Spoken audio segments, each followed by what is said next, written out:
Yang saya hormati Bapak Kepala Sekolah SD Negeri 2 Tambahan, yang saya hormati Bapak Ibu Guru SD Negeri 2 Tambahan. Pertama, marilah kita panjatkan puji syukur kehadirat Tuhan Yang Maha Esa yang telah memberikan rahmat dan hidayah kepada kita semua, sehingga pada kesempatan hari ini kita bisa berkumpul di ruangan ini dalam acara diseminasi budaya positif di sekolah. Pada kesempatan kali ini, izinkanlah saya untuk memperkenalkan diri. Tentunya Bapak Ibu semua juga sudah kenal dengan saya. Saya adalah Isti Waroka, saya adalah CGP calon guru penggerak dari angkatan 10. Nah, di sini saya akan menyampaikan mengenai diseminasi budaya positif. Mungkin sudah tidak asing lagi ya di telinga Bapak Ibu semua, sudah pasti mendengar tentang budaya positif itu seperti apa. Nah, di sini kita akan belajar bersama-sama tentang budaya positif yang ada di sekolah, terutama nanti kita terapkan di sekolah kita tercinta, yaitu SD Negeri 2 Tambahan. Konsep-konsep atau kunci materi budaya positif ada 7, yaitu yang pertama perubahan paradigma belajar, yang kedua adalah disiplin positif, yang ketiga motivasi perilaku manusia, yang keempat kebutuhan dasar, yang kelima posisi kontrol, 6 keyakinan kelas, dan terakhir adalah segitiga restitusi. Budaya positif itu apa sih sebenarnya? Jadi budaya positif itu adalah nilai-nilai dan kebiasaan-kebiasaan di sekolah yang berpihak pada murid agar mereka dapat berkembang menjadi pribadi yang kritis, penuh hormat, dan bertanggung jawab. Hal tersebut untuk mewujudkan budaya positif di sekolah perlu lingkungan yang positif juga, kemudian aman dan nyaman. Jadi agar murid-murid itu bisa mampu berpikir, bertindak, dan mencipta dengan merdeka, mandiri, dan bertanggung jawab. Nah, sekarang coba deh Bapak Ibu Guru semua bayangkan Anda menyimpan sesuatu benda yang berharga di dalam kepala tangan Anda. Coba jangan simpan sesuatu di kepala tangan Anda. Coba mawon dibayangkan, mawon boten saja tolong ya. Jadi sekarang dengan kepala tangan sendiri, kayak MS kabel ini oleh Bapak Ibu. Dengan kepala sendiri tangannya sudah monggo Bu, coba ya Bu ya. Nah, dengan kepala sendiri kepala sekencang-kencangnya. Nah, di sini Anda perlu menjaga benda tersebut. Jadi benda yang ada di kepala Anda itu dengan kepala sendiri jangan dilepaskan. Pokoknya yang tahu cuma Anda sendiri. Nah, coba nanti rekan Anda itu mencoba segala hal untuk membuka tangan Anda. Saking ini jenengan itu loh. Nah, itu coba membuka, tapi tetap jenengan berpegang teguh pada kepala jenengan. Jadi teman jenengan membujuk, meraih, buka. Nah, itu tetap jenengan berpegang teguh pada kepala Anda sendiri. Nah, walaupun si samping jenengan nanti unek-uneknya jenengan buka apa itu saya itu buka apa tak jangan kalau kalian ya atau Bapak Ibu semua istilahnya kayak dipaksa untuk membuka, jangan dibuka. Itu kan sesuai dengan kontrol diri jenengan ya. Jadi jangan dibuka apapun yang terjadi. Pokoknya harus sesuai kemauan jenengan. Dengan dipaksa itu diintimidasi. Nah, itu ditawari dengan iming-iming yang apa istilahnya yang lebih baik, itu jangan sampai dibuka. Nah, kalau sudah tadi di kepala Anda, di kepala tangan jenengan itu, kalau sudah berpegang teguh pada prinsip jenengan, apakah Anda juga membuka kepala tangan jenengan? Dibuka boleh? Nah, boleh dibuka loh. Nah, niku. Kenapa alasannya kok jenengan tidak membuka? Alasannya kenapa kok boleh dibuka? Karena karena rahasia ya. Karena dia ada. Oke, berharga betul, di dalamnya ada benda berharga, yaitu punya jenengan sendiri ya. Karena rahasia sudah ada teman-temannya nggak tahu. Jadi di sini kita itu sendiri yang memegang kontrol atas diri kita, atas kepala tangan kita. Apakah kita mau membuka atau menutup itu tergantung diri kita. Nah, itu juga seperti diibaratkan murid kita. Jadi murid itu yang memegang kontrol atas dirinya sendiri. Jadi bukan dipegang oleh gurunya, tapi murid sendiri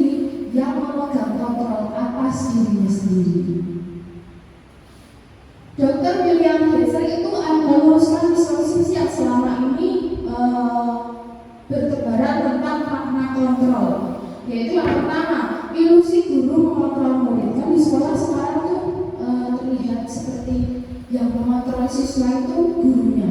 Oposisi muridnya diloknya karo gurunya, seperti itu. Yang kedua, ilusi bahwa kritik dan membuat orang merasa bersalah dapat menguatkan karakter. Contohnya seperti kalau murid kita melakukan kesalahan, pasti dimarahi gurunya, disidang gurunya, seperti itu. Yang ketiga, ilusi bahwa semua penguatan positif efektif dan bermanfaat. Kemudian yang terakhir, ilusi bahwa orang dewasa memiliki hak untuk memaksa. Ini pasti rata-rata kita lakukan ya di sekolah, apalagi dengan alasan murid ini era disekeni, ya orang bakalan mandek atau tidak bakalan berhenti dari kesalahannya. Jadi intinya untuk menyadarkan murid biasanya disekeni seperti itu. Nah, ada perubahan paradigma dari paradigma stimulus respon kepada pendekatan teori kontrol. Dari stimulus respon yang kebutuhannya sama atau realitas kebutuhannya sama, itu menurut teori kontrol itu kebutuhannya berbeda. Kemudian dari stimulus respon semua orang melihat hal sama, itu dari teori kontrol dipandang setiap orang memiliki gambaran yang berbeda. Terus dari stimulus respon kita mencoba mengubah orang agar berpandangan yang sama dengan kita. Jadi kalau menurut teori kontrol kita itu berusaha memahami pandangan orang lain tentang dunia, tentang kita. Kemudian perilaku buruk dilihat sebagai suatu kesalahan. Tapi menurut teori kontrol semua perilaku itu memiliki tujuan. Dan orang lain bisa mengontrol saya menurut stimulus respon, tapi kalau menurut teori kontrol itu hanya ada yang bisa mengontrol diri. Jadi cuma kita aja yang bisa mengontrol diri kita sendiri. Terus pada stimulus respon saya bisa mengontrol orang lain, tapi menurut teori kontrol Anda tidak bisa mengontrol orang lain. Begitu juga guru tidak bisa mengontrol murid. Kemudian stimulus respon merupakan dua model berpikir menang atau kalah. Tapi menurut teori kontrol model berpikir menang-menang. Nah, sekarang ada pertanyaan, Bapak Ibu Guru, perlukah memberikan penghargaan atau reward kepada murid? Terus yang selanjutnya, murid yang melanggar aturan sekolah harus diberi hukuman atau konsekuensi. Yang pertama, perlu nggak memberikan reward kepada murid atau penghargaan? Perlu nggak? Perlu. Oke. Yang kedua, murid yang melanggar aturan itu harusnya diberi hukuman atau konsekuensi? Konsekuensi ya. Oke, coba nanti kita pelajari setelah ini kita akan belajar banyak tentang hukuman, konsekuensi dan juga reward atau penghargaan.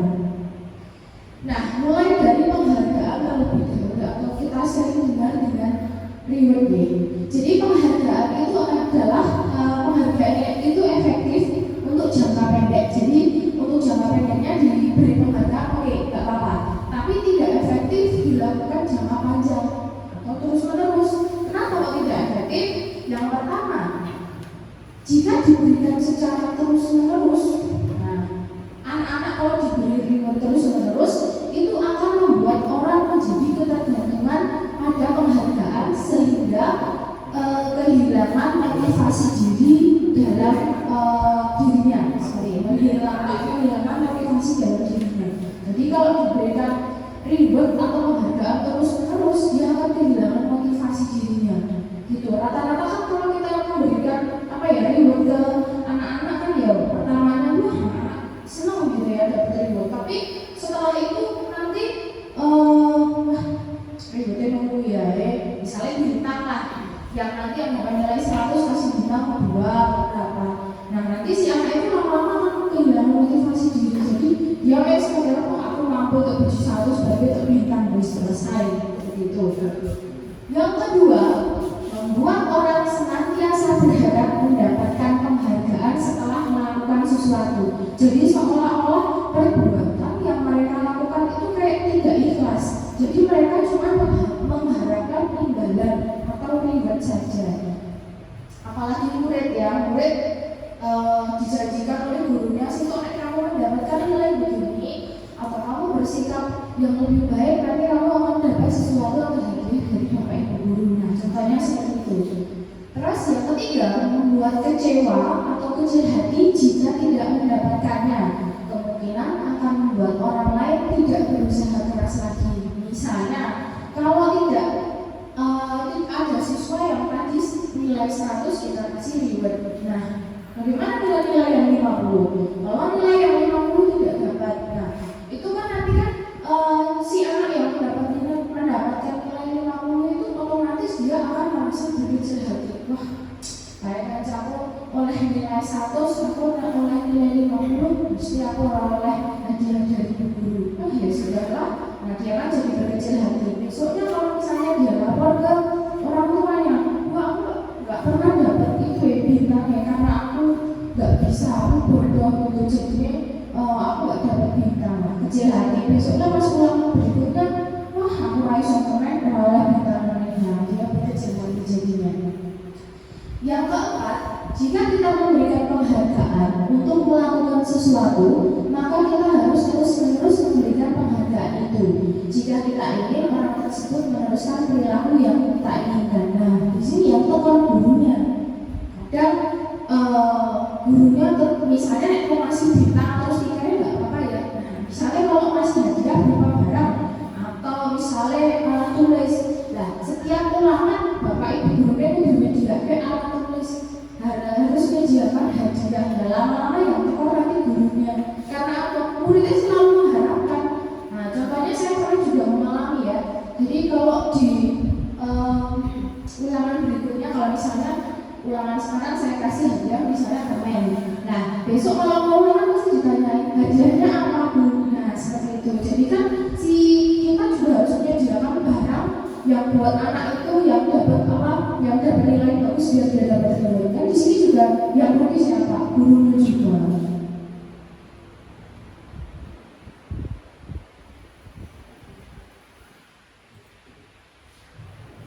Nah, selanjutnya penghargaan merusak hubungan. Yaitu di sini dapat membuat orang lain iri. Contohnya misalnya kalau anak SD itu dalam satu circle pertemanannya, misalnya ada 5 orang bestian. Nah, kalau misalnya adalah yang satu orang oke, satu orang dia nilainya selalu di atas, tapi ada beberapa yang nilainya sedang-sedang saja atau bahkan tidak bisa. Nah, itu pasti nanti akan timbul rasa iri. Yang nilainya rendah pasti akan iri dengan yang nilainya tinggi.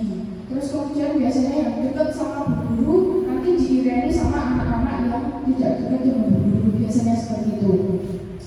Terus selanjutnya ada kemungkinan murid tidak jujur, termotivasi hanya untuk menyenangkan gurunya. Jadi misalnya ulangan kan bisa aja kalau misalnya nilai ulangannya itu dia tidak jujur, misalnya nyontek atau apa, yang penting aku oleh nilai 1 boleh hadiah dari guru. Nah, dan ada pemikiran seperti itu. Terus penghargaan itu menciptakan persaingan. Nah, kan di sini kan si anak di rumah harus bekerja keras. Kalau aku di rumahku bersaing dengan temanku, biar apa? Biar aku besok bisa mendapat reward dari guru. Tuh. Terus murid yang tidak mendapat kesempatan mendapat penghargaan akan berhenti mencoba. Jadi dia kadang bisa kalau tidak mendapat kesempatan untuk mendapatkan reward atau hadiah dari guru, dia bisa motong istilahnya itu. Jadi dia berhenti untuk mencoba. Yang selanjutnya penghargaan akan mengurangi ketepatan, penghargaan akan menurunkan kualitas, terus kemudian penghargaan dapat mematikan kreativitas. Itu juga dampak jangka panjangnya. Dan yang terakhir adalah penghargaan sama nilainya dengan hukum, misalnya sistem ranking. Nah gitu ya. Jadi kalau misalnya ranking itu, sistem ranking itu sebenarnya seperti menghukum. Soalnya kalau yang tinggi oke nggak masalah, tapi yang rendah yang di bawahnya kadang kan dia merasa ya ampun ketok banget terpapar, aku dinilai paling bawah. Nah itu kayak seolah-olah membuat si anak itu berkecil hati, terus seperti dianggap saingan oleh teman lainnya, seperti itu. Menurut Bapak Ibu, apakah hukuman sama dengan sanksi atau konsekuensi? Sama betul? Beda ya. Ya, hukuman itu beda dengan konsekuensi. Kita akan bedakan di sini, terlihat ya. Kita akan bedakan antara hukuman dan konsekuensi. Hukuman itu bersifat tidak terencana atau tiba-tiba. Seperti yang kita lakukan misalnya hari Senin, yang tidak memakai seragam lengkap atau atribut lengkap nanti dihukum apa? Membuang sampah atau mengambil sampah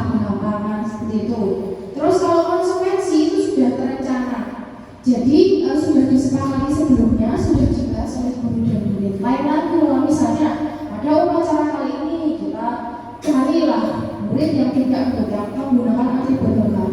Dari situ kita nanti ke siswa kita tanyakan, kalau misalnya besok yang tidak pakai atribut lengkap itu konsekuensinya apa? Gitu. Jadi tidak langsung tiba-tiba langsung dihukum melakukan suatu hal yang biasa bisa menghasilkan hati siswa seperti itu. Terus hukuman itu bersifat satu arah dari pihak guru yang memberikan tanpa melalui suatu kesepakatan atau pengarahan dari pihak guru. Jadi tiba-tiba langsung dihukum atau kamu disuruh melakukan suatu tindakan apa gitu. Ya kalau konsekuensi itu dibuat oleh pihak guru, murid sudah mengetahui sebelumnya konsekuensi yang akan diterima bila dia melanggar sesuatu. Terus yang selanjutnya, hukuman yang diberikan, hukuman itu biasa berupa fisik maupun psikis. Jadi si anak atau murid itu merasa sakit hati oleh suatu perbuatan atau kata-kata yang diberikan oleh bapak ibu gurunya. Jadi setelah dihukum bapak ibu guru itu, jadi dia merasa sakit hati, merasa berkecil hati, merasa terpaksa melakukannya seperti itu. Sedangkan konsekuensi itu murid tetap dibuat tidak nyaman untuk jangka waktu yang pendek. Jadi sikap guru di sini istilahnya kayak memonitor siswa ya. Jadi delok itu terus siswanya seperti apa. Jadi langsung nggak menghukum seperti itu. Sambil dinikmati di depannya nggak apa. Jangan semangat banget ya kalau dinikmatinya nggak semangat. Baiklah Bapak Ibu, nah sekarang kita akan mempelajari tentang motivasi perilaku manusia. Nah, motivasi perilaku manusia itu ada 3. Nah, apa ya? Yang pertama untuk menghindari ketidaknyamanan atau hubungan. Sopo sih belum dihukum, nggak ada yang mau dihukum. Ya, jadi yang pertama itu menghindari ketidaknyamanan atau hubungan. Yang kedua untuk mendapatkan imbalan atau penghargaan dari orang lain. Jadi kita punya motivasi untuk disanjung orang lain. Wah, aku tak ngene besok dilok ke orang lain. Nah, contohnya seperti itu. Begitu juga dengan murid kita loh. Murid kita kan kadang overacting sama guru. Aku besok dan dicedai Pak Guru aku tak ngene. Nah, even itu tindakannya positif atau negatif, kita juga nggak tahu ya. Seperti itu. Terus selanjutnya yaitu untuk menjadi orang yang merdeka, untuk menjadi orang yang mereka inginkan dan menghargai diri sendiri dengan nilai-nilai yang mereka percaya. Itulah ketiga motivasi perilaku manusia. Nah, selanjutnya kita akan membahas tentang disiplin positif. Disiplin positif itu tentunya juga sudah dilakukan di sekolah kita masing-masing ya. Jadi sekolah-sekolah pasti sudah menerapkan disiplin positif ini. Jadi mengapa disiplin positif itu? Disiplin positif adalah suatu pendekatan untuk menerapkan disiplin dari dalam diri siswa tanpa suatu hukuman atau hadiah. Jadi murid itu akan disiplin walaupun tanpa hukuman atau hadiah. Dia punya motivasi dari dirinya untuk bertindak disiplin. Seperti itu. Motivasi perilaku manusia. Di sini guru sebaiknya berupaya untuk menumbuhkan motivasi diri dalam diri siswa untuk menjadi orang yang mereka inginkan dan menghargai diri sendiri dengan nilai-nilai yang mereka yakini dan disepakati bersama. Sehingga motivasi siswa ini, motivasi berperilaku siswa disiplin itu bukan karena menghindari suatu hukuman atau mendapatkan penghargaan, tapi siswa mempunyai motivasi diri untuk bertindak disiplin. Disiplin itu contohnya di sekolah itu ada keyakinan kelas ya. Keyakinan kelas itu bapak ibu guru di sini sudah mempunyai keyakinan kelas di kelasnya masing-masing.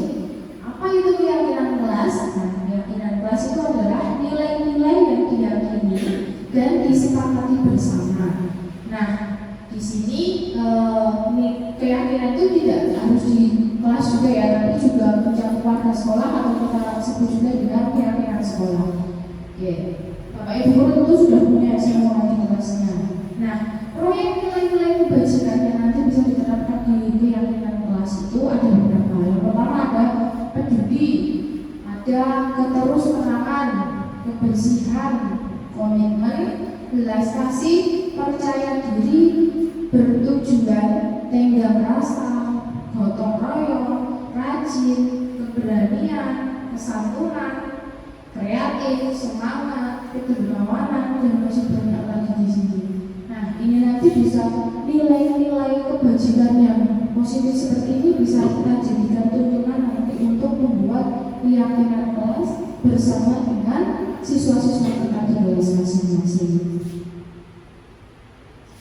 Mengapa kok harus dinamakan dengan keyakinan kelas? Kenapa kok nggak peraturan saja lah Bapak Ibu?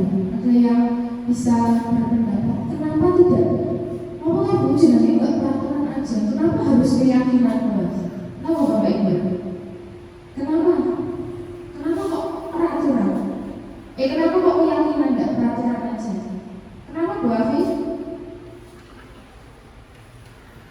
Kenapa? Kalau peraturan itu lebih ke gurunya yang membuat, tapi kalau keyakinan kita bersama dengan siswa. Jadi sesuai dengan kesepakatan antara guru dan juga siswanya. Betul, luar biasa. Jadi kalau peraturan ini biasanya diciptakan gurunya, siswanya manut. Nah, kalau keyakinan kelas itu berdasarkan apa?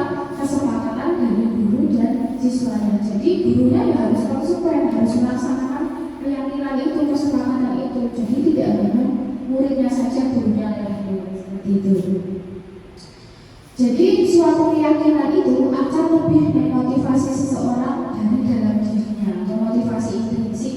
Jadi seseorang akan lebih bersemangat untuk menjalankan keyakinannya daripada hanya sekedar mengikuti serangkaian peraturan.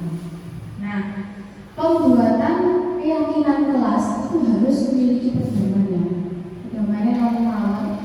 Yang pertama, keyakinan kelas itu bersifat abstrak daripada peraturan yang lebih rinci dan konkret. Jadi tidak bersifat hanya gerambiang saja, tapi sudah bersifat lebih rinci dan konkret. Yang kedua, keyakinan kelas berupa pernyataan-pernyataan universal yang umum dan mudah dipahami tentunya. Kemudian pernyataan keyakinan kelas senantiasa dibuat dalam bentuk positif. Jadi tidak ada kata-kata negatifnya dalam keyakinan kelas. Yang selanjutnya, keyakinan kelas hendaknya tidak terlalu banyak. Jangan membuat peraturan atau keyakinan kelas itu terlalu banyak. Jadi mudah diingat oleh seluruh siswa yang ada di kelas. Tidak usah banyak-banyak, yang penting mencakup semua. Selanjutnya, keyakinan kelas sebaiknya sesuatu yang dapat diterapkan di lingkungan tersebut. Jadi kalau misalnya kira-kira tidak bisa diterapkan, ya jangan dibuat keyakinannya. Gitu. Sekiranya yang semuanya mampu melaksanakan, kita buat jadi keyakinan kelas yang konsisten. Selanjutnya, semua warga kelas hendaknya ikut berkontribusi dalam pembuatan keyakinan kelas lewat kegiatan curah pendapat. Jadi setiap siswa boleh berpendapat untuk membuat suatu keyakinan kelas. Jadi kalau misalnya jawabannya hampir sama, itu bisa kita kelompokkan menjadi satu kalimat positif. Selanjutnya, bersedia meninjau kembali keyakinan kelas dari waktu ke waktu. Jadi kita adakan semacam evaluasi. Nanti misalnya setelah semester atau semester kita evaluasi. Oh, keyakinan kelasnya mana yang belum berjalan, mana yang sudah berjalan, seperti itu.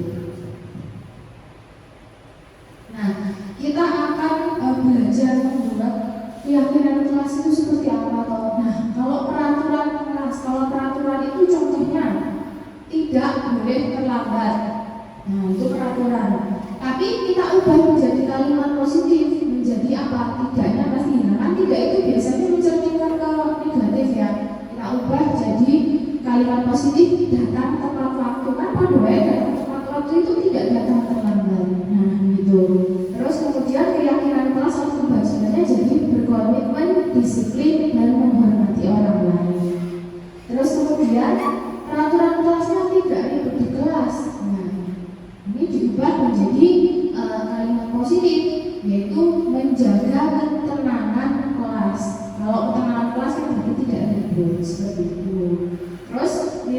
kebajikannya menjadi menghormati orang lain. Kemudian tidak boleh membuang sampah sembarangan. Itu kan masih ada kalimat negatifnya. Kita ubah menjadi kalimat positif, membuang sampah pada tempatnya. Kemudian menjadi nilai kebajikannya yang dituju yaitu menjaga kebersihan dan kesehatan. Itu ya Bapak Ibu, sudah paham ya tentang peraturan dan juga keyakinan kelas ya.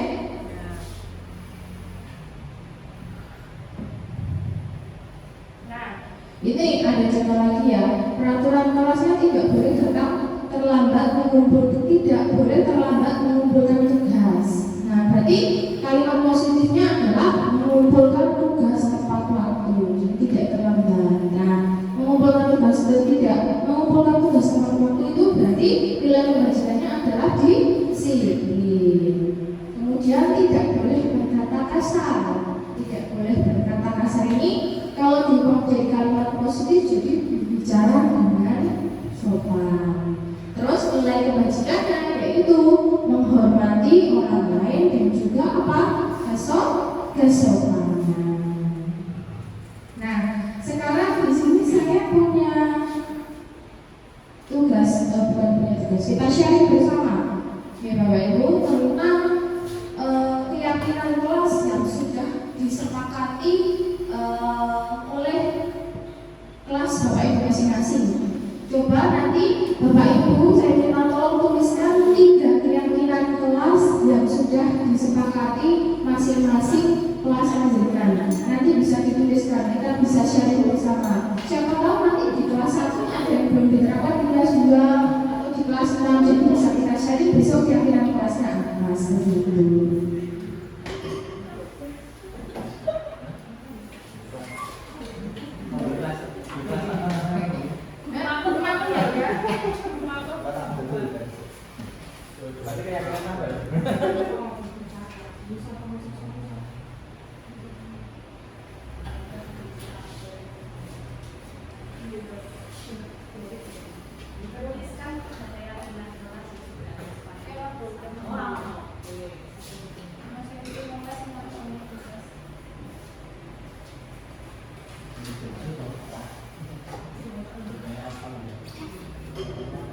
Merah nggak? Ini kan bertanya. Monggo bisa dituliskan 3 keyakinan kelas saja yang sudah dilaksanakan oleh Bapak Ibu guru dan disepakati. Bebas soal yang di kelas panjenengan gitu. Monggo dituliskan. Boten saged sesuatu apa-apa, boten saged sesuatu kula tembung santai mawon. Ya, tempelkan dulu di situ, nanti kita tempelkan di sini bersama-sama. Atau yang sudah selesai? Nggak usah, nanti tidak ketahuan. Kita kelompokkan lagi. Oke, silakan boleh ditempel di sini. Baik, kalau sudah selesai. Warnanya bebas, mau pilih warna sesuai mood juga boleh. Oke, ini kelas 1 ini saya tahu gurunya. Betul satu bulan ini baru sudah kok. Edisi 1 sih. Nah, silahkan disesuaikan dengan keyakinan kelas masing-masing. Misalnya kelas rendah ini yang lebih kompleks, kelas tinggi yang lebih kompleks. Biasanya soal aneh-aneh dan bujang ini. Saya aneh, saya dewasa, saya ngeyel.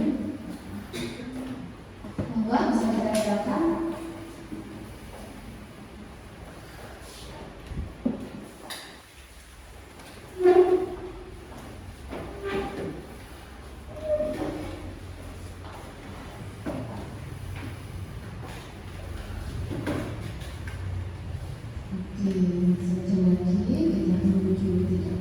Santai saja.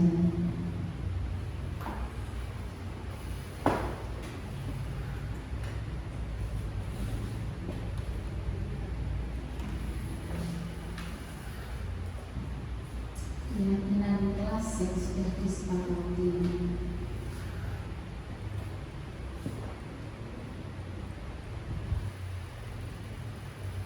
Kadang yang sesuai itu tidak semua bisa menyepakati keyakinan kelasnya. Kelas kedua juga iya di keyakinan kelasnya, tapi pada pelaksanaannya juga kadang masih ada siswa yang selalu nanti hari ini dibuat, besok aku udah lupa kesepakatannya apa.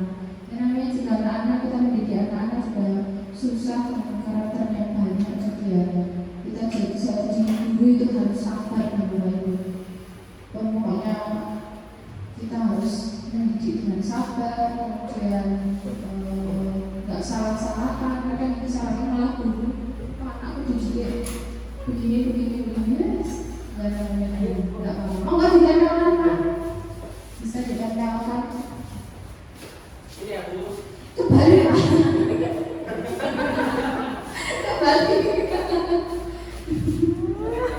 Oke, tidak apa-apa. Nanti mau buat laporan pos, saya masih banyak. Nggak apa-apa, ini asal nggak apa-apa. Nanti dilihat.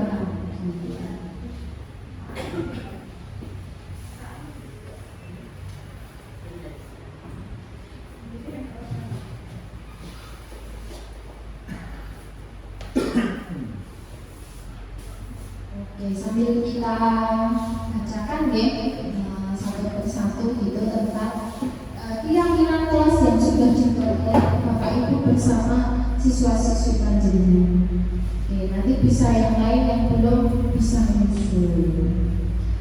Yang pertama ada saling menyayangi, berkata jujur, peduli lingkungan kelas. Luar biasa sekali di sini. Jadi keyakinan kelasnya dari buku X ini sudah menunjukkan semua kalimat positif. Wah, jadi luar biasa keyakinan kelasnya. Monggo silakan ditempel dulu. Ya, bagus sekali. Oke, yang selanjutnya kita bacakan mengerjakan tugas tepat waktu dan aktif di kelas, jujur dan mandiri. Luar biasa keyakinan kelasnya pada bagus-bagus ini ya. Besok jadi bisa dicontoh di kelas saya. Ada saling bekerja sama dalam menjaga kebersihan kelas. Ini berarti weekend itu ya. Terus datang setelah tepat waktu menjaga kenyamanan di dalam kelas. Nah, nilai kebajikannya berarti di sini ada bekerja sama, terus disiplin. Ada sopan juga karena menjaga kenyamanan itu. Terus ini ada juga saling menghormati, mengerjakan tugas yang diberikan tepat waktu, membiasakan mengucapkan kata ajaib, maaf, permisi dan tolong. Biasa. Ini guru-guru yang hebat di sini semua ya, keyakinan kelasnya sudah luar biasa sekali. Ada mengerjakan tugas tepat waktu, bekerja sama, menjaga kebersihan, saling peduli dan menghargai. Terus mengerjakan tugas tepat waktu, oke tadi sudah. Mengikuti pembelajaran dengan tertib, menjaga dan meletakkan barang sesuai tempatnya, saling peduli, menghargai dan membantu sesama. Oke. Bekerja sama, membersihkan kelas, menjaga dan meletakkan barang sesuai tempatnya, peduli, saling menghormati. Oke. Terus ada menghargai orang lain, berperilaku disiplin dan selalu bersyukur. Alhamdulillah ya Allah, ini sangat religius sekali ya. Nah, oke, baik, luar biasa di sini Bapak Ibu. Berarti berdasarkan ini semua tadi kita bisa mengambil kesimpulan. Berarti di sini nilai-nilai kebajikan yang dipercayai apa tadi? Ada yang pertama, tadi yang datang tepat waktu berarti berhubungan dengan apa? Disiplin, harus disiplin. Terus selanjutnya menjaga kenyamanan kelas, terus tadi berhubungan dengan pikir, berarti nilai kebajikannya apa? Menjaga kebersihan, nah seperti itu. Terus ada lagi mengerjakan tugas tepat waktu. Nah tepat waktu juga disiplin. Kemudian saling peduli, menghargai, berarti kan bisa saling menghargai juga bisa. Jadi semua keyakinan kelas yang sudah Bapak Ibu buat bersama siswa-siswa di kelas Bapak Ibu masing-masing itu sudah luar biasa. Semuanya sudah sesuai dengan nilai kebajikan, kemudian tidak menggunakan kata-kata negatif, semua sudah menggunakan kata-kata positif. Nah, luar biasa itu berarti sudah diterapkan di kelas Bapak Ibu masing-masing, dan semoga tetap konsisten untuk menjalankannya sampai terus-menerus sehingga nanti bisa membentuk karakter siswa kita menjadi berkepribadian berkepribadian sesuai dengan profil pelajar Pancasila seperti itu. Oke, kita lanjutkan ya. Dalam menjalankan suatu keyakinan kelas atau sekolah, bila ada pelanggaran, terjadi suatu pelanggaran, tindakan apa yang seharusnya Bapak Ibu lakukan? Apakah siswa yang melanggar itu diberikan hukuman atau diberikan konsekuensi? Diberikan hukuman atau konsekuensi, Bapak Ibu? Hukuman. Nah, rata-rata ini diberikan hukuman, ya, karena sekolah itu bocah kemarin melanggar hukum. Nah, sekarang gitu. Apakah seperti itu baik? Nah, kita akan pelajari bersama, ya. Contohnya ada kasus Ibu Ambar. Di sini Ibu Ambar seorang guru wali kelas 2A di SD Pelita Hati. Nah, di sini Ibu Ambar sedang bingung menghadapi ulah salah satu murid di kelasnya. Namanya Doni. Nah, beberapa anak di kelas 2A itu datang ke Bu Ambar dan meminta dia murid-muridnya itu mengeluhkan apa? Mengeluhkan sikap Doni yang sering meminta bekal makan siang mereka dengan maksa. Istilah kalau dalam di sekitar kita itu nyeteri, ya, tapi ini dalam bentuk bekal. Nah, jika Anda menghadapi situasi seperti Bu Ambar itu, apakah yang akan Anda lakukan? Menurut Anda, kira-kira apa alasan Doni melakukan hal tersebut? Nah, dari kasus ini kita akan coba analisis dan kita akan coba selesaikan. Dalam konteks penerapan disiplin positif, Ibu Ambar ini sebaiknya mencari tahu alasan si Doni itu tadi melakukan tindakan yang tadi apa? Menyeteri bekalnya anak-anak tadi. Nah, di sini kita akan menganalisis untuk mengetahui kebutuhan mana yang harus dipenuhi oleh si Doni. Nah, kebutuhan yang harus dipenuhi oleh si Doni itu ada 5. Yang pertama adalah kebutuhan untuk bertahan hidup. Jadi, jika alasannya si Doni itu melakukan tindakan tersebut karena lapar, berarti dia memerlukan kebutuhan untuk bertahan hidup. Silakan. Si Doni membutuhkan kasih sayang dan juga rasa diterima. Jadi, jika alasannya Doni itu melakukan tindakan yang tadi itu karena merasa senang, jadi dia merasa senang kalau diperhatikan sama temannya. Dia merasa disayangi oleh temannya, dia merampas bekal dari temannya. Nah, itu dia berarti membutuhkan rasa kasih sayang dan juga rasa diterima. Yang selanjutnya adalah penguasaan. Bisa digantikan kebutuhan Doni penguasaan apabila jika alasan Doni melakukan tindakan tersebut karena dia merasa hebat. Wah, aku merasa bisa nyeteri temanku kok. Jadi dia merasa hebat, dia merasa berkuasa. Jadi temannya seolah takut dengan si Doni itu. Karena dia temannya takut, jadi temannya mengikuti semua kemauan Doni untuk mengambil bekal itu. Jadi dia merasa sebagai penguasa. Selanjutnya kebutuhannya adalah kebebasan. Bisa dikatakan Doni itu memiliki kebutuhan kebebasan apabila alasannya Doni melakukan tindakan tersebut itu karena merasa bosan dengan bekal makanan yang dia bawa. Jadi dia bawa ibunya, dia bosan. Jadi akhirnya dia apa? Dia mencoba untuk merampas atau mencari bekalnya teman-temannya itu. Soalnya mungkin teman-temannya bekalnya lebih beraneka ragam daripada yang dia bawakan ibunya Doni dari rumah. Terus yang terakhir kebutuhannya adalah kesenangan.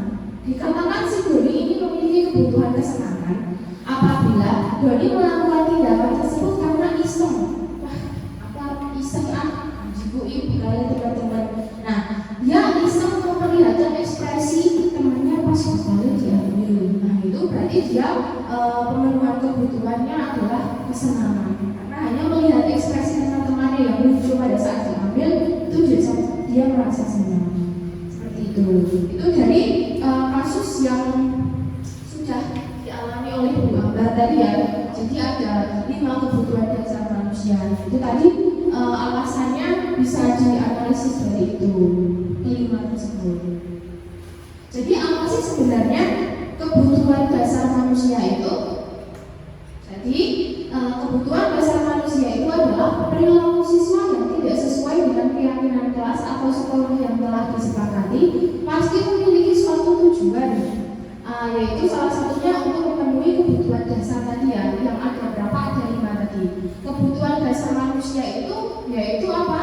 bertahan hidup, kemudian penguasaan, kasih sayang dan rasa diterima, kesenangan dan juga kebebasan. Dan tadi sudah kita analisis dalam kasusnya Bu Ambar dalam menghadapi si Joni tadi.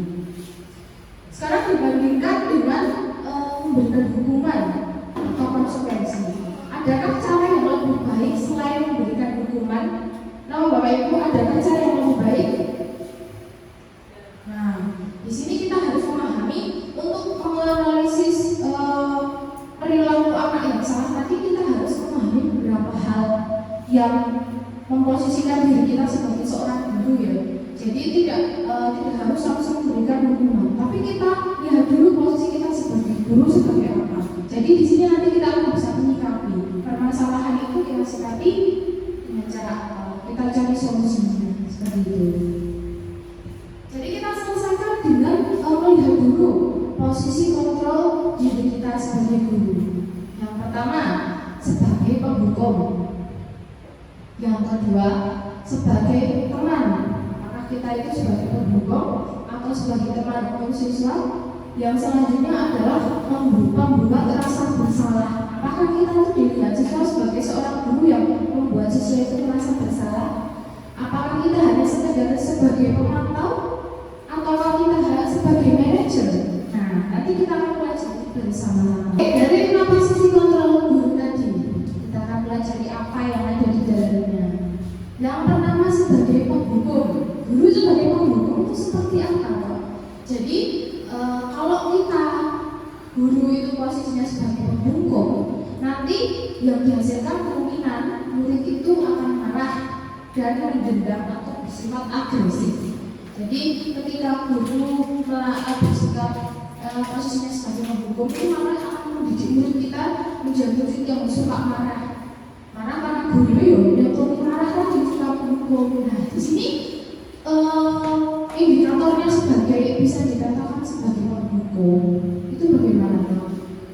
Nada suaranya tinggi, gitu.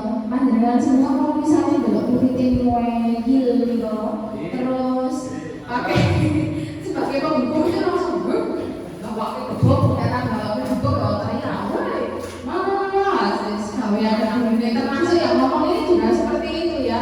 Anggota saya untuk lecet sih langsung enggak. Gitu. Terus bahasa tubuh, ya itu bahasa tubuh. Sering sok kantong-kantong tangannya tadi kalau biasa sok kantong-kantong tangan ya nunjuk juga. Benar seperti itu tidak boleh. Ya, tapi sebagai emosi ya. Ada murid moil dia malah gampang emosi. Terus mata melotot. Nah, itu gawean di sini nih buat muridnya ngene muridnya mau busri ngene kok. Jadi nanti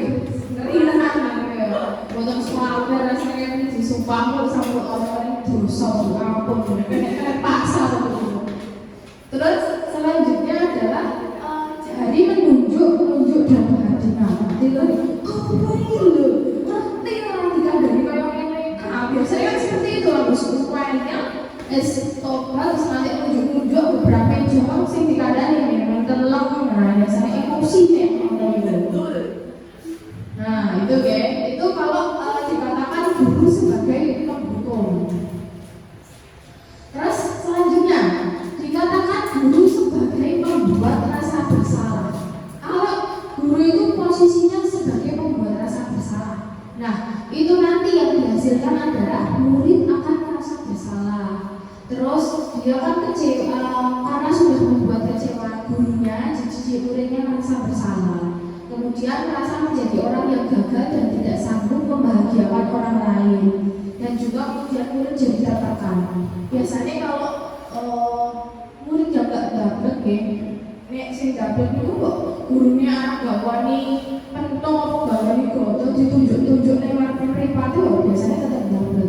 Tapi kalau ada murid juga yang misalnya setelah melakukan kesalahan terus beliau dianya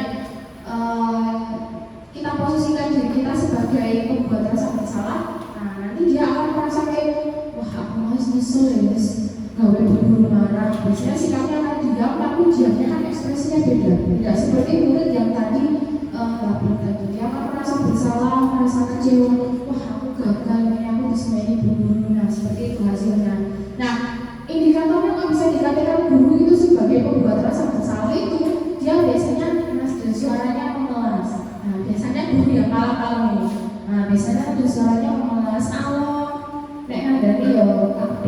alon-alon, jadi nggak nunjuk-nunjuk seperti itu tadi. Itu kan guru yang memukul. Nah ini lebih ke slow ya. Jadi nanti dia malas atau halus atau sedih. Kamu tahu kamu nggak apa namanya misalnya ya, kamu nggak merasa kasihan tuh sama guru yang udah ngajar kamu kayak gini, kamu malah rame. Saya nggak cocok ya. Saya lebih biasanya memang hukum ya. Jadinya ya seperti itulah yang menggunakan kata-kata itu diperhalus gitu. Jadi nggak kasar. Terus biasanya merapat pada anak dan lesu.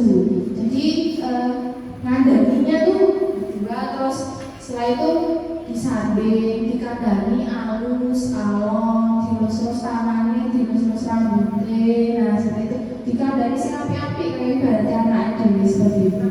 Nah itu posisinya adalah membuat rasa bersalah. Biar dia merasakan Islami benar-benar hatinya seperti itu. Terus yang selanjutnya adalah sebagai teman. Kalau posisi guru sebagai teman, apa yang akan dihasilkan? Yang dihasilkan adalah murid akan merasa senang dan akrab dengan gurunya. Tetapi murid hanya akan berbuat sesuatu bila yang menyuruh gurunya tersebut. Dan belum tentu berlaku sama dengan guru lain. Nah itu contohnya kayak murid saya sendiri ya. Jika gurunya otomatis mau, tapi kalau diminta tolong sama kak guru-guru yang lain, wah bencana aja. Nah itu contohnya. Nah realitasnya seperti itu. Jadi murid menganggap gurunya sebagai teman, tapi ada sisi negatifnya. Tapi nggak semua guru diperlakukan seperti itu. Dia bisa bersikap yang lain dengan guru lain. Jadi dia hanya mau menjadikan temannya itu sebagai guru sendiri nggak semua guru. Nah indikatornya adalah nada suaranya akrab, ya nada suaranya akrab. Ya anak-anak sekarang ini ya ini. Nah, jadi seperti kita ngobrol dengan teman sendiri. Terus kemudian suara bercanda, bahasa tubuhnya juga akrab sama anak-anak, bisa duduk bersebelahan, nggak memandang kasta, nah seperti itu. Terus merapat pada murid, mata dan senyum jenaka. Pokoknya gurunya biasanya seperti ini yang lucu-lucu seperti ini dianggap sebagai teman. Nah selanjutnya sebagai pemantau. Nah kalau posisi kontrol guru sebagai pemantau, apa yang dihasilkan? Yang dihasilkan adalah murid memahami konsekuensi yang harus dijalankan karena melanggar salah satu peraturan di sekolah. Jadi membuat murid itu tetap dibuat tidak nyaman. Jadi posisi pemantau itu membuat murid itu tetap tidak nyaman. Indikatornya yaitu nada suaranya datar, kayak Pak KS itu contohnya. Terus bahasa tubuhnya formal. Nah seperti itu bisa dilihat sebagai pemantau. Terus posisi terakhir adalah sebagai manajer. Nah, di sini kalau kita menjadikan posisi kontrol guru sebagai manajer, yang hasilnya adalah murid itu sudah mengetahui adanya suatu masalah. Jadi sesuatu masalah yang sudah terjadi itu ya, kemudian guru akan mengembalikan tanggung jawab kepada murid untuk mencari jalan keluar permasalahannya, tentu saja dengan bimbingan guru. Jadi di sini ketika ada permasalahan, ya tidak langsung menghukum atau tidak langsung mengajar si anak itu harus seperti ini, tapi cari dulu kenapa tuh kok dia bisa punya masalah seperti ini. Terus kita analisis kebutuhan apa yang dia butuhkan. Nah setelah itu barulah dari situ kita tanyain yang dia inginkan itu apa, toh biar dia tahu sendiri solusi dari permasalahan yang sudah dibuat tadi apa, seperti itu. Nah kira-kira di sini Bapak Ibu guru yang ada di sini lah, ada di posisi mana Bapak Ibu semua? Menurut Bapak Ibu sebagai guru, posisi yang terbaik itu posisi kontrol yang mana? Apakah sebagai pemantau? Apakah sebagai pembuat rasa bersalah? Atau manajer? Atau teman? Apa Bapak Ibu?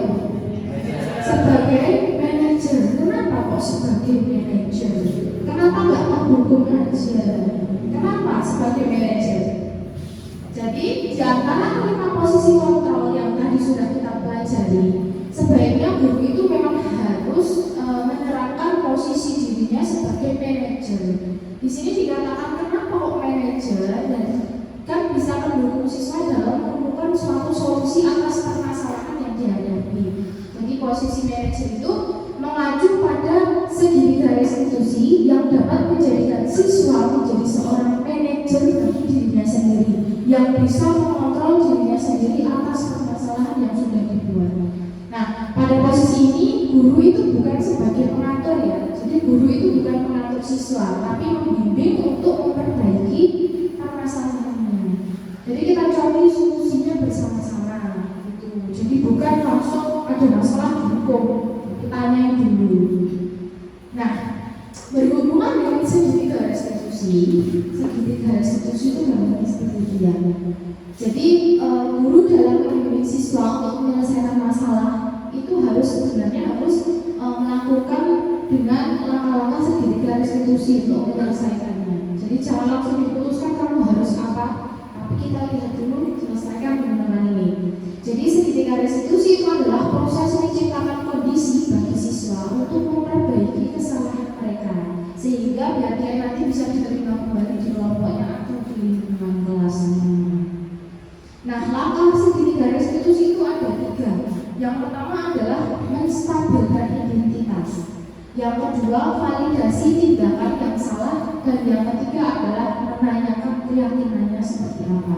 Dari suatu permasalahan nanti ada 3 langkah itu untuk menyelesaikannya. Nah, ini ada contoh penerapan segitiga restitusi yang ada di kelas saya. Kasusnya adalah muridnya tidak mengerjakan PR. Bagaimana cara menyelesaikannya? Coba bisa dilihat di video ini ya.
Oke, dari kasus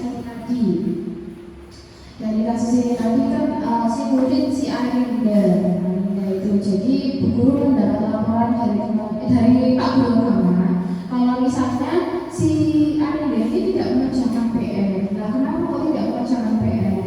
Nah, tidak mengerjakan PR-nya terus-terusan ya. Akhirnya terus Bu Guru ini melakukan penyelesaian masalah tersebut dengan cara segitiga restitusi ya. Yang pertama itu tadi ditanyain kan apa benar dia tidak mengerjakan PR. Nah, tadi alasannya kenapa? Alasannya karena dia malasnya karena apa? Belum paham materi. Nah, ditanyain lah itu. Terus kemudian setelah itu kan dia diingatkan kembali ke keyakinan kelasnya. Keyakinan kelasnya apa? Harus mengerjakan tugas yang diberikan Bapak Ibu Guru tepat waktu. Terus kemudian apa tadi? Harus menghormati Bapak Ibu Guru. Nah, itu kan dia kan sudah mengingat keyakinan kelas itu. Kalau sudah mengingat itu, terus konsekuensinya apa? Nah, kalau seperti itu apakah sudah sesuai dengan keyakinan kelas? Oh belum. Nah, kalau belum, solusinya kamu harus apa? Nah, saya kan minta maaf ke Pak Guru karena tidak mengerjakan PR. Terus setelah itu saya akan berusaha untuk mengerjakan PR lagi dalam tugas yang diberikan Bapak Ibu. Seperti itu deh cara sederhana untuk melakukan langkah-langkah segitiga restitusi terhadap suatu masalah. Mungkin masih banyak masalah lain tentunya di kelas-kelas kita yang kompleks ya, karena siswa kita banyak, tapi tentunya kita bisa menerapkan hal tersebut dengan segitiga restitusi tadi. Oke, dari pemaparan yang tadi sudah saya sampaikan dari awal sampai akhir, Bapak Ibu, mungkin ada pertanyaan, monggo. Kalau ada pertanyaan silahkan boleh bertanya. Oke, Bu Dian, monggo silahkan. Terima kasih Bu Oka. Tadi disampaikan penghargaan sama dengan penghukum. Dari hal tersebut berarti apakah kita tidak perlu memberikan apresiasi atau penghargaan bagi siswa? Oke, saya jawab dulu pertanyaannya. Baik, terima kasih Bu Dian yang sudah memberikan pertanyaan. Tadi apa penghargaan itu kan dikatakan sebagai menghukum ya. Jadi apakah kita nggak perlu memberikan apresiasi atau penghargaan kepada siswa? Karena kalau kita memberikan penghargaan, kita disebut sebagai penghukum. Nah, di sini sebenarnya juga menurut saya juga dilema ya. Kalau kita jawab tidak boleh, nanti siswa kita kalau tidak diberi penghargaan pasti tidak punya motivasi. Tapi kalau saya katakan boleh, nanti siswa kita akan berdampak jangka panjang yang lebih negatif. Karena dia hanya tadi sudah disampaikan ya, kalau dia hanya akan mencari istilahnya mencari penghargaan atau rewardnya aja tanpa memiliki tujuan tertentu yang tujuan utamanya. Jadi kalau boleh saya katakan di sini sebenarnya boleh kita memberikan apresiasi, tapi jangan terlalu berlebihan. Jangan setiap kali kita akan melakukan sesuatu bocahnya diberi apresiasi, diiming-iming, itu jangan. Jadi misalnya gimana ya, istilahnya kayak oke lah boleh berikan penghargaan tapi dikit aja, kayak reward semacam pujian. Nah, seperti itu boleh dilakukan. Kalau menurut saya itu boleh dilakukan, monggo, sekedar pujian atau applause ya, atau tepuk tangan dari teman-temannya itu monggo. Tapi kalau yang berlebihan seperti sampai pemberian benda-benda itu sebisa mungkin dihilangkan atau dihentikan, tidak usah, karena di situ akan memicu tadi banyak persaingan, rasa iri, kemudian siswanya hanya memiliki tujuan untuk memperoleh reward tanpa adanya suatu tujuan tertentu. Nah, seperti itu. Jadi itu dia boleh melakukan, tapi yang simpel-simpel aja kayak applause atau pujian itu saja, jangan yang berlebihan. Karena yang berlebihan seperti pemberian barang itu nanti sudah mengarah ke banyak sisi negatifnya di jangka panjangnya. Seperti itu ya Bu Dian. Oke, sama-sama. Mungkin ada Bapak Ibu yang lain? Oke, monggo Bu Sri. Sabar di sana. Bu Sri dulu monggo sekarang. Terima kasih Bu. Tadi panjenengan mencontohkan ada seorang siswa yang bernama Doni yang sering meminta bekal temannya. Apakah itu kebutuhan dasar itu harus dipenuhi kelima-limanya? Terima kasih Bu Sri. Jadi dari kasus itu ini tadi ya, tentang pemenuhan kelima kebutuhan dasar manusia. Nah, kalau sebisa mungkin itu untuk kelima kebutuhan manusia itu kalau bisa ya harus dipenuhi. Kenapa kok harus dipenuhi? Nah, lima dasar itu kan yang pertama tadi bertahan hidup. Manusia kan punya tujuan kan untuk bertahan hidup. Dia punya suatu tindakan biar dia itu bisa bertahan hidup. Kalau tidak, urip cuma lontang-lantung kan juga nggak mungkin. Nah, itu otomatis bertahan hidup itu juga harus terpenuhi.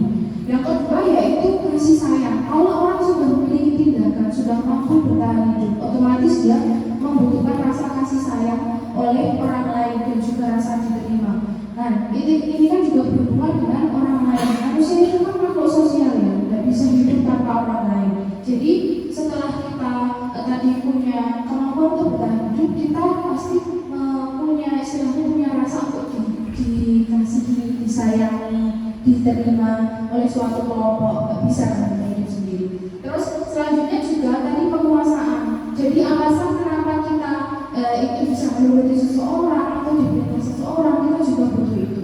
Kita kan juga butuh yang namanya diperintahkan seseorang, diarahkan seseorang. Nah, seperti itu. Terus kemudian juga kebebasan. Kita punya kebebasan untuk melakukan sesuatu sesuai dengan kehendak kita. jadi itu juga harus terpenuhi. Kalau kita cuma hidup dikekang, punya rasa cinta tapi dikekang, itu kan juga nggak baik. Terus kesenangan. Jadi kita juga hidup itu kalau sudah 4 tadi terpenuhi, yang kelima juga kesenangan juga harus terpenuhi. Punya uang kita belanja hura-hura boleh, tapi juga harus ingat apa? Nabung. Nah, caranya seperti itu. Itu Bu Sri. Nah, itu ada pertanyaan lagi mungkin? Oh iya, monggo Pak Am, silakan. Terima kasih atas waktu yang diberikan. Tadi dijelaskan ada 3 langkah dalam segitiga restitusi. Yang saya tanyakan, apakah ketiga langkah itu harus dilakukan secara urut atau bolak-balik? Itu saja pertanyaan dari saya. Terima kasih. Baik, terima kasih Pak. Jadi segitiga restitusi. Harapannya tadi kan ada 3 langkahnya. 3 langkah itu apa? Dibedah-bedah. Apakah harus diurutkan? Nah, itu pelaksanaan ketiga langkah segitiga restitusi. Nah, itu harusnya dilaksanakan secara urut. Kenapa? Kan step by step. Jadi langkah pertama dulu yang tadi adalah menstabilkan identitas. Nah, menstabilkan identitas itu kan tadi saat anak berbuat salah, kita jangan langsung kamu salah, kamu harus melakukan ini setelah ini. Nah, jangan seperti itu. Jadi di sini kan kita bisa tahu, bisa gadilah si anak itu melakukan kesalahan itu karena dia harus ada kebutuhan yang terpenuhi. Jadi kita cari tahu dulu salahnya itu karena kebutuhan mana tadi yang belum terpenuhi. Nah, di situ nanti kita akan cari solusinya, kita akan menemukan solusinya. Dan yang kedua itu validasi tindakan. Nah, di sini dalam validasi tindakan yang salah itu kan kita bisa memahami kebutuhan dasar yang melatar belakangi anak itu tadi melakukan kesalahan itu apa. Kemudian dia akan merasa diperhatikan. Jadi si anak kan merasa aku melakukan kesalahan sendiri, guru tidak marah, tapi guru malah memperhatikanku dengan cara seperti ini. Jadi anak kan tidak langsung merasa terburu-buru. Terus langkah yang ketiga itu adalah menanyakan keyakinannya. Jadi di situ setelah tadi tahu langkah 1 dan 2, kita tanyakan keyakinan mana yang sudah dia sepakati, nilai kebajikan mana yang harus dicapai. Nah, nanti kan dia tahu konsekuensinya apa, terus kemudian berdasarkan kesalahanmu nanti kamu harus apa setelah ini. Nah, dia akan menemukan sendiri solusinya. Jadi seperti itu ya Pak ya. Jadi harus urut. Oke, sama-sama. Begitu jadi Bapak Ibu, mungkin ada pertanyaan lagi? Tidak? Oke, selanjutnya saya ucapkan terima kasih kepada Bapak Ibu guru yang sudah meluangkan waktunya pada siang hari ini mengikuti kegiatan diseminasi budaya positif di sekolah. Semoga dari apa yang sudah saya paparkan ini bisa menjadi manfaat untuk Bapak Ibu semua, bisa menjadi contoh positif, terus kemudian bisa panjenengan juga ketika menghadapi suatu masalah bersama dengan murid Anda di kelas itu juga bisa menyelesaikannya dengan langkah-langkah yang benar tanpa menjadi seorang guru yang tiba-tiba menghukum muridnya, tapi juga sudah bisa mengatasi istilahnya mengayomi murid. Terus kemudian juga jangan menjadi guru yang suka mengontrol murid, jadi biarkan murid itu sesuai dengan kontrol dirinya masing-masing. Jadi kita sebagai guru itu harus bisa mengayomi murid, harus bisa berpihak pada murid. Seperti itu, jangan menjadi guru yang tiba-tiba suka menghukum. Gitu. Kita tiadakan hukuman, pokoknya yang jelas kita harus menghamba pada staffnya. Jadi semuanya itu murid dan murid. Kita tahu murid itu akan murid itu dididik nanti berdasarkan kita ya. Kita diibaratkan sebagai seorang petani yang menyemai benih. Jadi apa yang kita berikan untuk bibitnya ini ya tergantung kita. Kalau kita nanam padi, ya udah kita berikan benihnya, kita support si bibitnya ini biar tumbuh menjadi yang lebih baik itu sesuai dengan kita yang memberikan pupuk dan kebutuhan lain-lain. Jadi padinya akan tumbuh dengan bagus itu juga tergantung kita. Seperti itu ya Bapak Ibu. Terima kasih atas waktunya. Mohon maaf apabila penyampaian saya selama kurang lebih 1 jam ini banyak kesalahan kata. Saya mohon maaf yang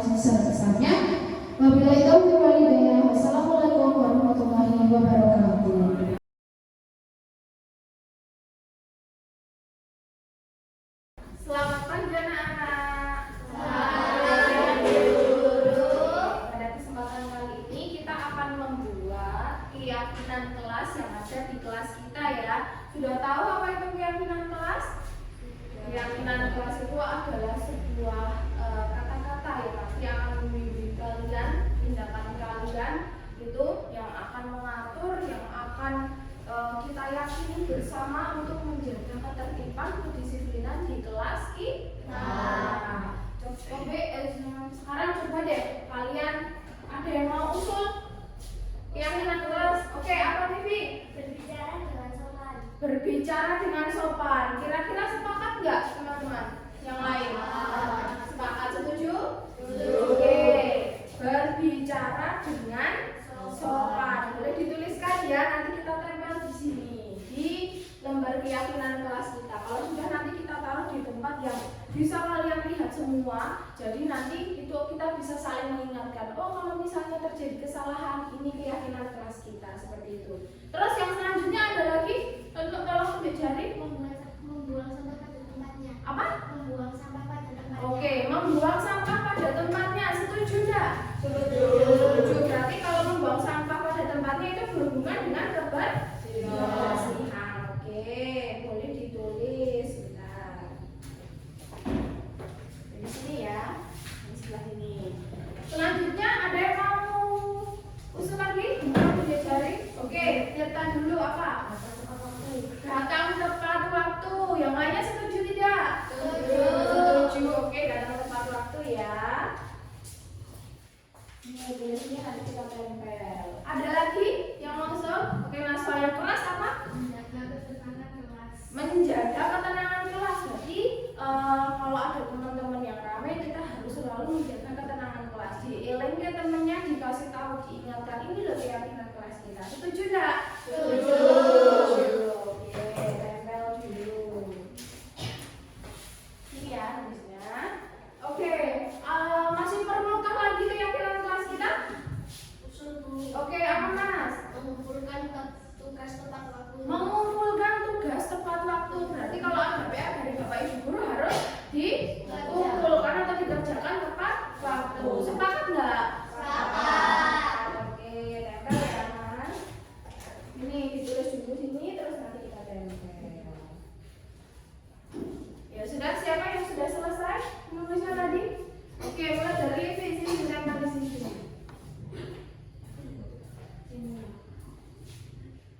Oke, berbicara dengan sopan. Selanjutnya sini, Jessica.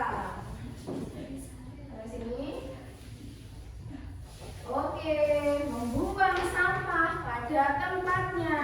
Terus lagi, nah sini ada yang mana-mana boleh ditulis.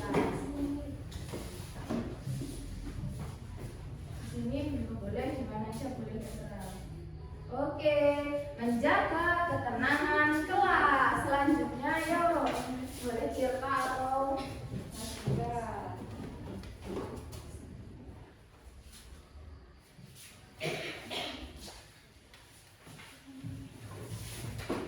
Enggak apa-apa, yuk, sini tempel yuk.